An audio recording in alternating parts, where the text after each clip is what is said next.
Right. Now, a lot of people have the misconception that pitching is like a scene from Shark Tank. And you and I have had this conversation where people feel like, oh, I can go in and I want to give 5% for $100 million or whatever they, outrageous valuations they put on their companies.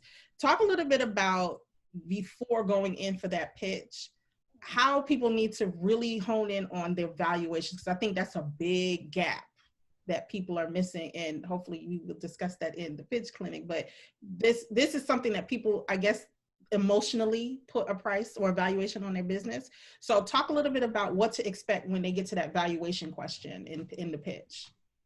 Yes. So education is the biggest armor for a founder, especially in 2020, when the education, I'm not going to say is easily accessible, because you will have to know what you're looking for.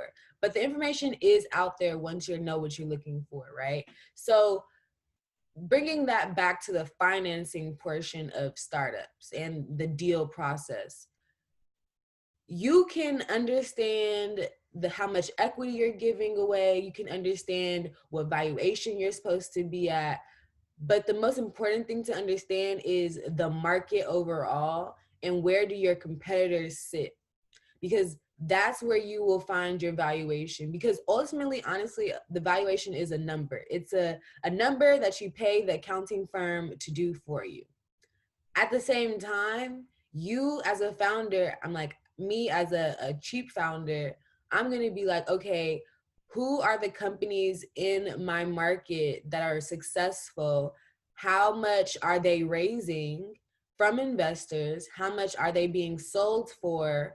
And what are their partnerships being valued at? So how much money are they, partnering with a different brand for, or a different company for? And then lastly, how much did their last raise? How much was their last raise? So all this information, again, goes back to your founder education. And where are you getting your founder education?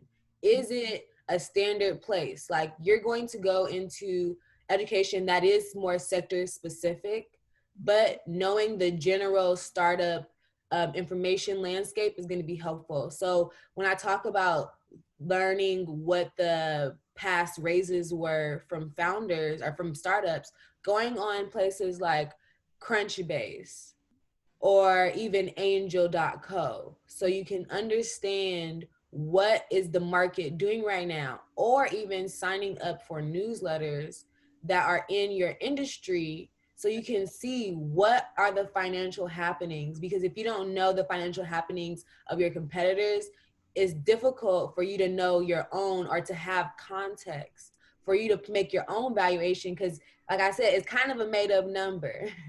So you have to know where your number is coming from. You can't just be like, my company is worth $1 billion. You can be like, well, similar companies who do similar things and are in similar geographies are typically valued at this. And with my expertise and my company, we think that we're valued around here. Right. Right. That's such an important step that a lot of people miss. Like I said previously, it's an emotional attachment that they put to it, an emotional number that they put on it.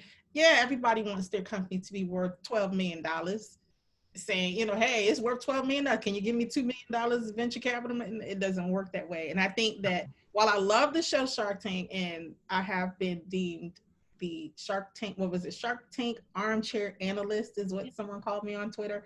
I accept that and I'll own that. But I can see as an investor myself and as a businesswoman, I can see the flaws in it. Yeah. And people forget it's for entertainment purposes. And then there's a whole lot of due diligence that goes on before and after the show. Right. So a lot of these companies go in there figuring, oh, well, I could say it's worth this, so that way they'll want to invest, and it doesn't work that way. So. And then I'll say this. Speaking on the Shark Tank vein, I've had a company, or I've had multiple companies, but one of the specifics that I'm thinking about, I've had a company where I've counseled on how they're going to approach Shark Tank and talk to them before they went on. And unfortunately, the deal that the Sharks gave them was so not appeasing. and not reciprocal for the founder and the investor, which it should not always be fair, but it should be as fair as possible. Right. If you're dealing with people who you really align with, right? So they didn't even take the deal. So that's where I'm like, founders have to be aware of what they even need to know to be able to be not vulnerable in a situation where when money is a lot of money, so you get really excited, but you have to be like, okay, well, I know that I read this and I know my education told me this. And from my experience, what I've been through, and when I've talked to other founders, this is their experience. So you see how all that education, you have to do that on the back end before you even get to the investor meeting, is really important. Absolutely.